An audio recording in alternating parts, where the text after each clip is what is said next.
Viajamos a la India para conocer una cultura totalmente distinta a la nuestra, que por distintos motivos se formó en un mundo lleno de espiritualidad, paz, religiosidad y armonía con la naturaleza, pero también con una profunda división de clases que se mantiene hasta nuestros días.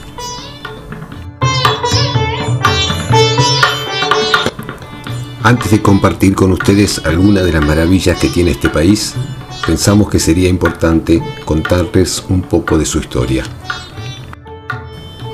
Este país tiene prácticamente la misma antigüedad que Egipto. Se han encontrado pinturas rupestres anteriores al año 6000 a.C. y a partir del 3300 se desarrolló una civilización proveniente de las tribus drávidas que habitaban la zona del río Indo, de la misma forma y casi simultáneamente con la que se formó en Egipto alrededor del Nilo o en la Mesopotamia alrededor del Tigris y del Éufrates. Esta civilización fue invadida hacia el año 1300 a.C. por las tribus arias que venían del Asia Central, que los dominaron y establecieron una nueva estructura social, empujando a los drávidas hacia el sur. Allí comenzó a formarse una profunda división social, primero por discriminación racial entre ambos pueblos y luego por una división de roles, comparable a la de nuestras sociedades, entre la nobleza, los sacerdotes, los comunes y los siervos. La diferencia en este país fue que esta división se amalgamó con la religión y sus creencias, echando raíces en la sociedad y siendo aceptada por todos como preceptos divinos. Los libros sagrados o Vedas, que forjaron su pensamiento, sostenían que existían tres dioses principales: Brahma, el creador; Vishnu, el ordenador; y Shiva, el legislador y justiciero. Según sus creencias, Brahma creó estos roles, o varnas, como ellos lo llaman, de su propio cuerpo. De su cabeza surgieron los sacerdotes, maestros, eruditos, que formarían la clase superior, los brahmanes. De sus brazos surgirían los guerreros y líderes que controlaban al pueblo, llamados kshatriyas. De sus piernas, los agricultores, artesanos y comerciantes, llamados vaishyas. Y de sus pies, la clase más baja, o shudras, encargados de las labores más pesadas. Además, había una quinta categoría que no pertenecía a ninguna clase, los parias, que se ocupaban de las tareas más sucias, la limpieza de los drenajes o de los desperdicios, y eran denominados intocables porque nadie los quería tocar. Tenían otra escritura sagrada que decía que Vishnu se reencarnó en un ser humano, Buda, que significa el iluminado. Buda era un príncipe hindú llamado Siddhartha Gautama, quien siempre había vivido encerrado por su padre en su palacio para evitar que sufriera.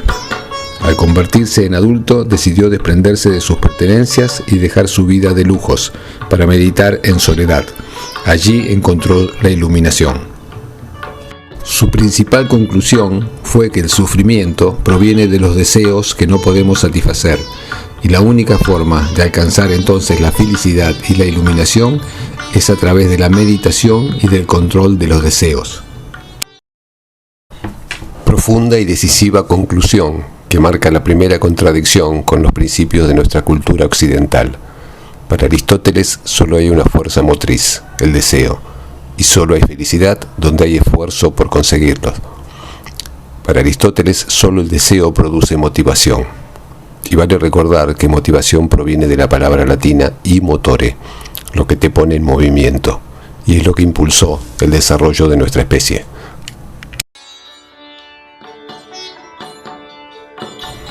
Este precepto del budismo de anular los deseos, más el sistema de castas, sumados a otras enseñanzas que profesaban los libros sagrados, como el karma, que definía su destino, y la creencia en la reencarnación, le permitió a esta sociedad reducir sus incentivos para progresar, aceptar su destino y vivir sin frustraciones. Una segunda diferencia que los hizo recorrer un camino distinto al nuestro, que nos enseñó a desechar las explicaciones mitológicas y a basarnos en la razón y la lógica, lo que nos permitió dialogar, discutir y así desarrollar una cultura más pragmática y competitiva.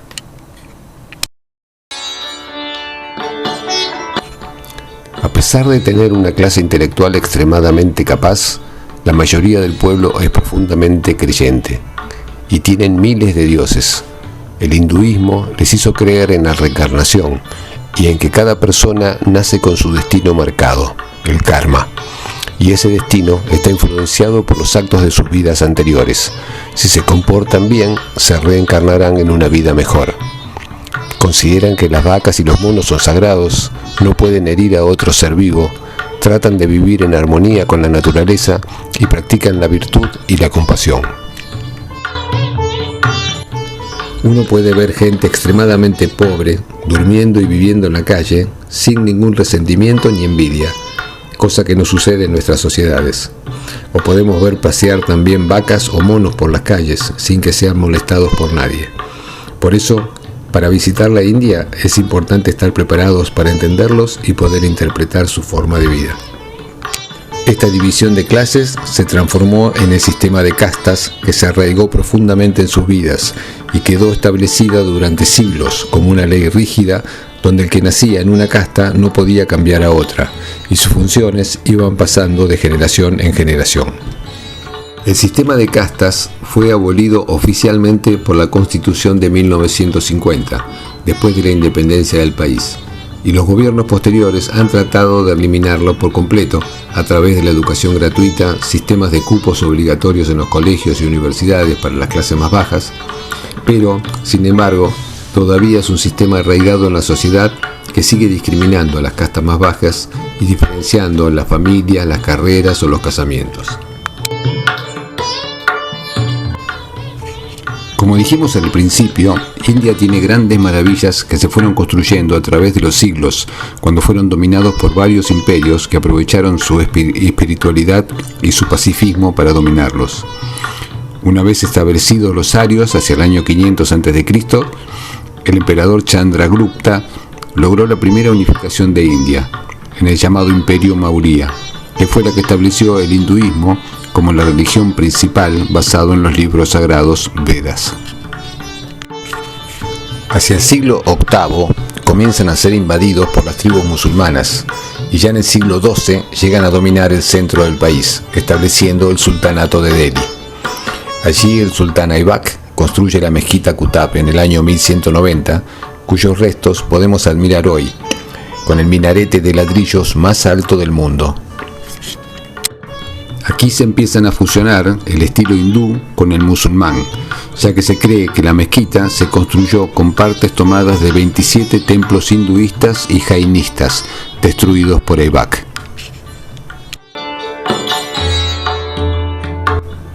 A finales del siglo XIV empieza la invasión mogol de los descendientes de Genghis Khan, que también habían dominado China.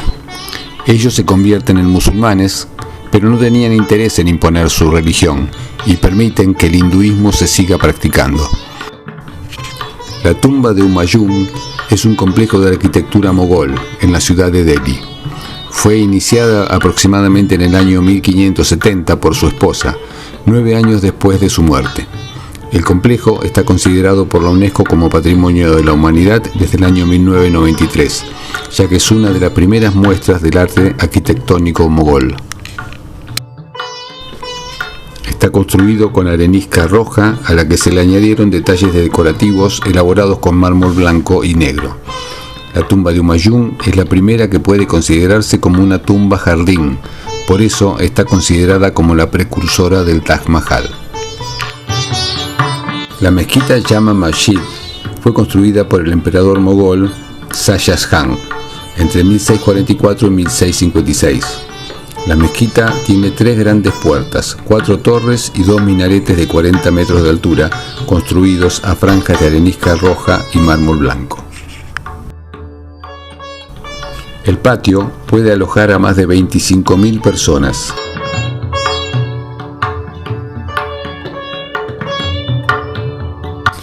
El sijismo es una religión de India fundada en el siglo XIV y originada en el conflicto que se produjo entre las doctrinas del hinduismo y del islam. En Delhi tiene un gran monasterio. Son muy devotos y muy practicantes. Los hombres tienen la particularidad de que no se cortan el pelo en toda su vida. y lo llevan siempre cubierto por un turbante que representa el honor y el respeto a sí mismos. A pesar de que es una religión muy particular, es la sexta en el mundo por su número de creyentes. En este monasterio se les da de comer a unas 40.000 personas por día y tienen la obligación de no negarle un plato de comida a nadie.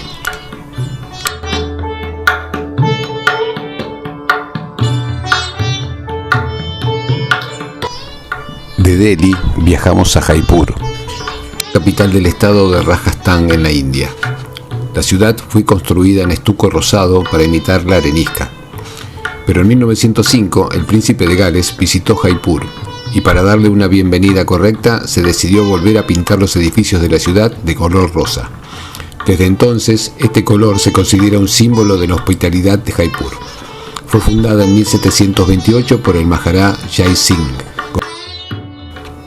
Uno de los íconos de Jaipur es el Palacio de los Vientos, o Hawa Mahal. Formaba parte del complejo palaciego de la ciudad y servía como cámara de las mujeres del harem. La función original del edificio era la de permitir a las mujeres reales observar la vida cotidiana de las calles de la ciudad sin ser vistas. La fachada que da a la calle tiene un total de 953 pequeñas ventanas. El viento que circulaba a través de ellas le dio el nombre al palacio y servía para mantener fresco todo el recinto, incluso en verano. Jaipur estaba consolidada como uno de los centros del saber más importantes de India, también a nivel arquitectónico y urbanístico. La ciudad reflejaba un interés por integrar la visión del universo que tenía su fundador, el Maharaja Jai Singh. Por eso fue construida en forma simétrica y dividida en 9 cuadrantes. El Maharaja Jai Singh también era un gran aficionado a las ciencias y sobre todo a la astronomía. Él quiso construir un gran observatorio en la ciudad. Fue diseñado en el siglo XVIII para observar las estrellas a simple vista.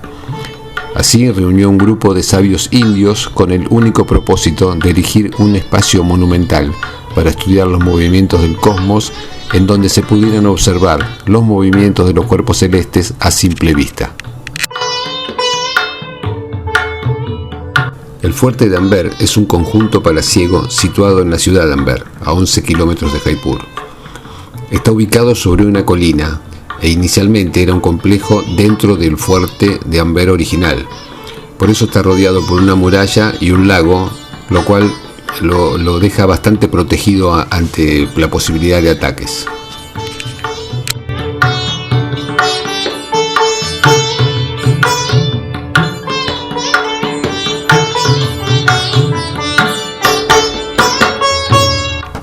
La sala de los espejos de este fuerte tenía una característica muy especial. Cuando la realeza vivía en este lugar, por la noche, cuando necesitaban pasar por allí, tomaban una sola vela y gracias al intrincado diseño de los pequeños espejos, toda la habitación se iluminaba.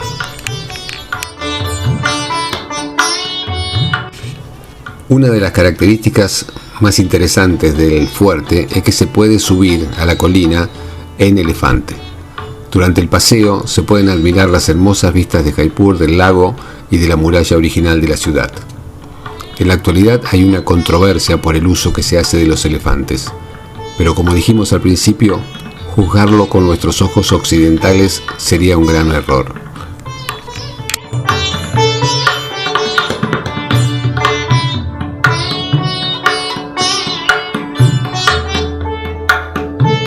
Cuando volvimos a Jaipur, pasamos por el Palacio del Agua, que era un antiguo palacio de 5 pisos, que cuando se hizo la represa quedaron sumergidos 4 de los 5, con lo cual solo se ve el piso superior y se puede acceder ahí solamente en bote. Durante los siglos XVIII y XIX, Inglaterra, empujada por la Revolución Industrial, se convirtió en la mayor potencia de la época. Con su expansión conquistó grandes regiones del mundo y una parte primordial del imperio que formaron fue la India, desde donde exportaban todas las riquezas que tenía este país. La resistencia a la dominación británica había empezado en el siglo XIX, cuando se originó la primera rebelión en 1857, que fue sofocada. Luego continuó toda la resistencia hasta el fin de la Segunda Guerra Mundial, cuando Inglaterra, ya muy debilitada, tuvo que ceder a los reclamos indios. El líder de este movimiento independentista, que resultó exitoso, fue Mahatma Gandhi, que ya desde 1919 se había puesto al frente del movimiento nacionalista indio. Él instauró métodos de lucha social novedosos, como la huelga de hambre, y fue rechazando siempre la lucha armada. Fue un pacifista y un luchador por la no violencia como método para resistir al dominio británico. El adversario de Irving es el Mahatma Gandhi, un hombre cuyo nombre es sinónimo de resistencia pasiva. Desde su regreso de Sudáfrica, Gandhi se convirtió en la figura política dominante de su país. Comprendió que el control de su país dependía de la colaboración india, no de la coacción británica. Fue encarcelado en varias ocasiones y pronto se convirtió en el héroe nacional y en un ícono a nivel mundial. Ante la presión internacional que consiguió el movimiento de Gandhi, el Imperio Británico tuvo que ceder y declarar su independencia. Después que los líderes indios se hicieron cargo del gobierno, Gandhi bregó por el retorno a las viejas tradiciones hinduistas. Trató de reformar la sociedad india, empezando por integrar las castas más bajas y desarrollar las zonas rurales. Una vez conseguida la independencia, empezaron a aflorar las tensiones religiosas que se habían mantenido ocultas entre los hinduistas y los musulmanes.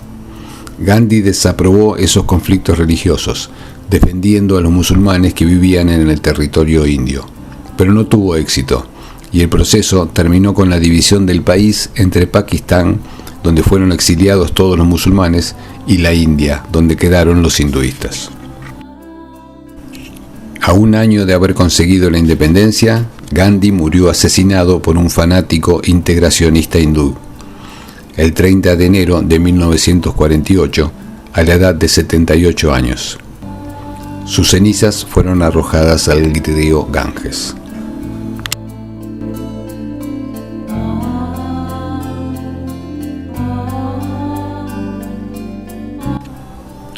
Llegamos a la ciudad de Agra para visitar el Taj Mahal, una de las 7 maravillas del mundo moderno.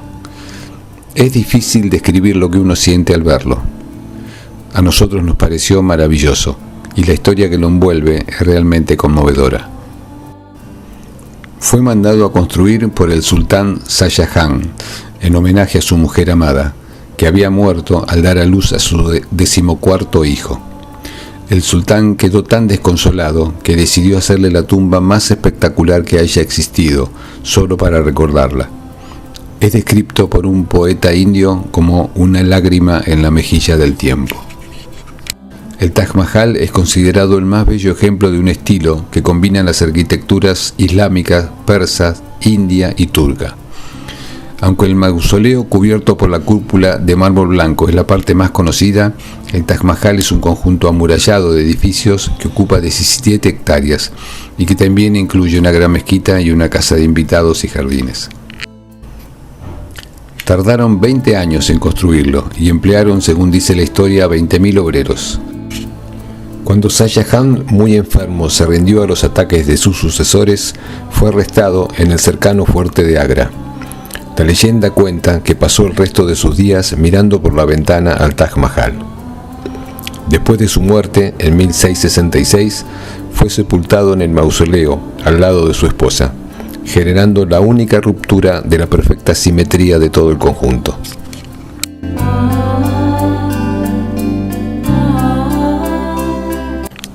Es realmente impresionante y de una belleza pocas veces vista. La atmósfera que lo rodea, los jardines, las mezquitas que construyó a cada lado y la simetría que tiene le da una espectacularidad impresionante. Es realmente justo que sea una de las grandes maravillas del mundo.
पैरों में बंधन है, पायल ने मचाया शोर, पैरों में बंधन है, पायल ने मचाया शोर। सब दरवाजे कर लो बंद, सब दरवाजे कर लो बंद, देखो आए आए चोर, पैरों में बंधन है। तोड़ दे सारे बंधन तू, तोड़ दे सारे बंधन तू, मचने दे पायल का शोर। तोड़ दे सारे बंधन तू, मचने दे पायल का शोर। दिल के सब दरवाजे खोल, दिल के सब दरवाजे खोल, देखो आए आए चोर, पैरों में बंधन है।